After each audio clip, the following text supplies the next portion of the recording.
Hello, welcome back. Sean here, Mountains Garage. We're experiencing a humid and hot stretch of weather here in the Northeast.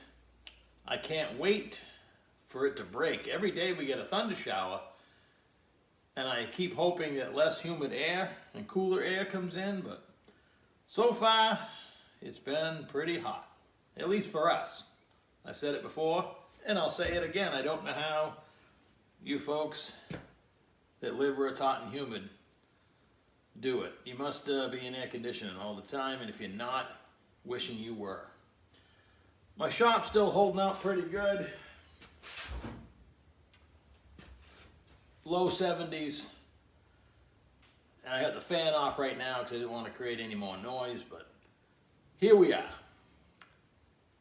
The Burgmaster turret drill, as you can see, is finally clean and in place.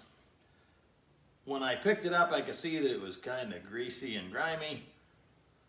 Once I started cleaning it, there was no going back. That thing has so many nooks and crannies, and it was just gross. And once you start, you can't stop, or I'll never go back and do it. So I committed, as usual, when a piece of equipment shows up that I take in, that get it functional. And I've actually drilled holes with it a little while ago, so it is functional. I need to make a belt guard and tweak a few things. I'm still learning how to use it. Fortunately, the good old internet will provide. I have the parts manual, repair manual, the setup manual, which came in handy earlier today when I finally fired it up.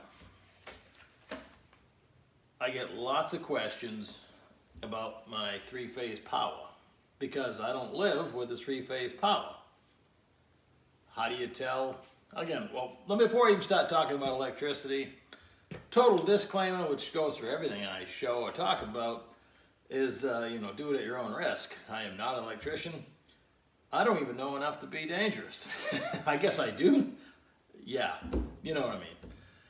So far so good. I haven't hurt myself, and I'm still here. Because when you're dealing with electricity, it's invisible. You're fighting something you can't even see. So caution is definitely a good thing. So very basic principles of electricity I had to teach myself. I was raised in the city. I wasn't born on a farm where probably it's more natural to be out working on electric fences and hauling around generators on your tractor and stuff like that. So when I moved to the country, I had a stiff learning curve. Well, I knew quite a bit before I got here, but you kind of have to be self-sufficient out here because when the power goes out, it's out for a long time. You find yourself making power any way you can. So a natural offspring of that is to start doing some wiring. I actually bought a book. Back when I first bought my house, I was as broke can be. So I bought a bunch of home improvement books and read them cover to cover. This was back before the internet. To distract me. So, in the simplest terms, if you go out right now to your street and look up at the poles, if there's only one big wire up on top, you only have single-phase power available in your neighborhood. If there's 3 wires up there, you can make arrangements with the proper boxes and stuff like that. You can have actual 3-phase power brought into your garage, I assume. You probably don't need it at your house. What is 3-phase power? 3-phase power, if you can envision back, you're on the playground at the merry-go-round, and you're on the merry-go-round, and you got 2 of your buddies standing 180 degrees apart, helping you spin. That's single-phase power. 2 hot legs, 180 degrees apart.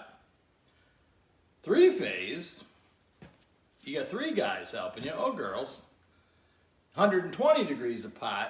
So to make a circle, you got additional oomph, if you will, about a third more power available using less electricity, or more efficiently using electricity, I should say. So that's the basics of 3-phase power.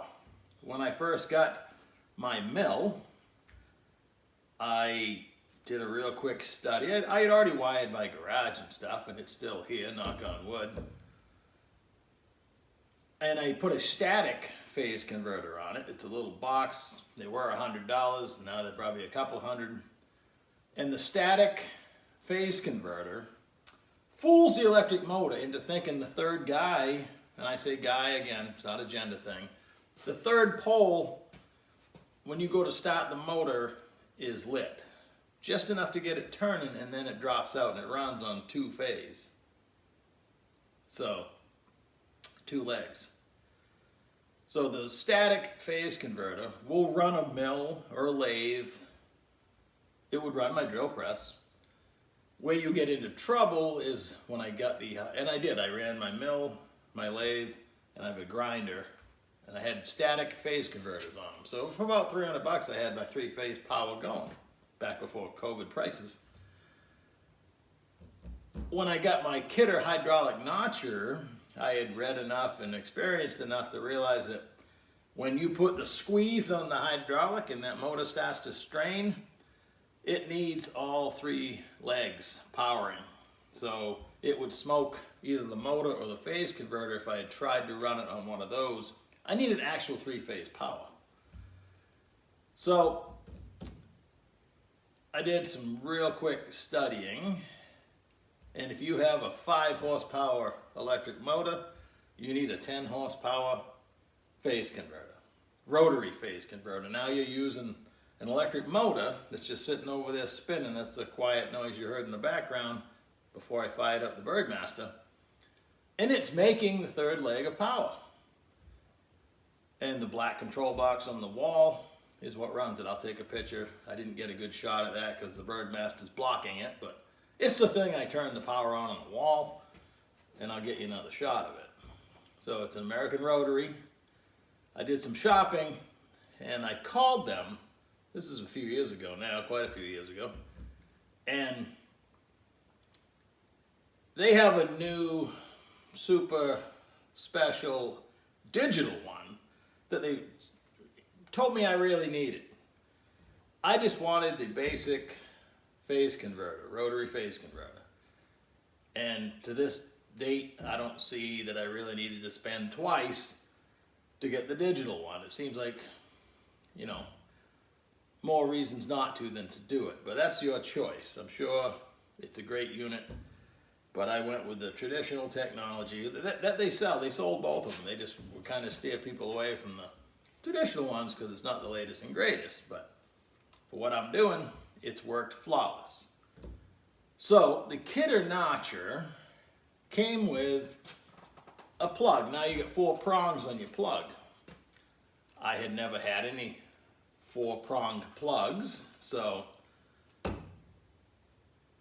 the Kidder notcher had a L1420, which is a 20 amp plug on it. And to date, that's the most powerful thing I'm going to run off my 10 horsepower rated rotary phase converter. Now, it'll start at 10 horse. You can run multiple smaller ones. Once the motor's running, even the phase converter, the static phase converter, once the motor's running, you could start another one on it if you had them hooked up. So, if that makes any sense. Once they're turning, there's a lot less problem. The problem is getting the engine going, the motor going. Trigger the engine versus motor, people. So, the plug. The Kidder notcher had an L1420 20 amp 4-prong plug.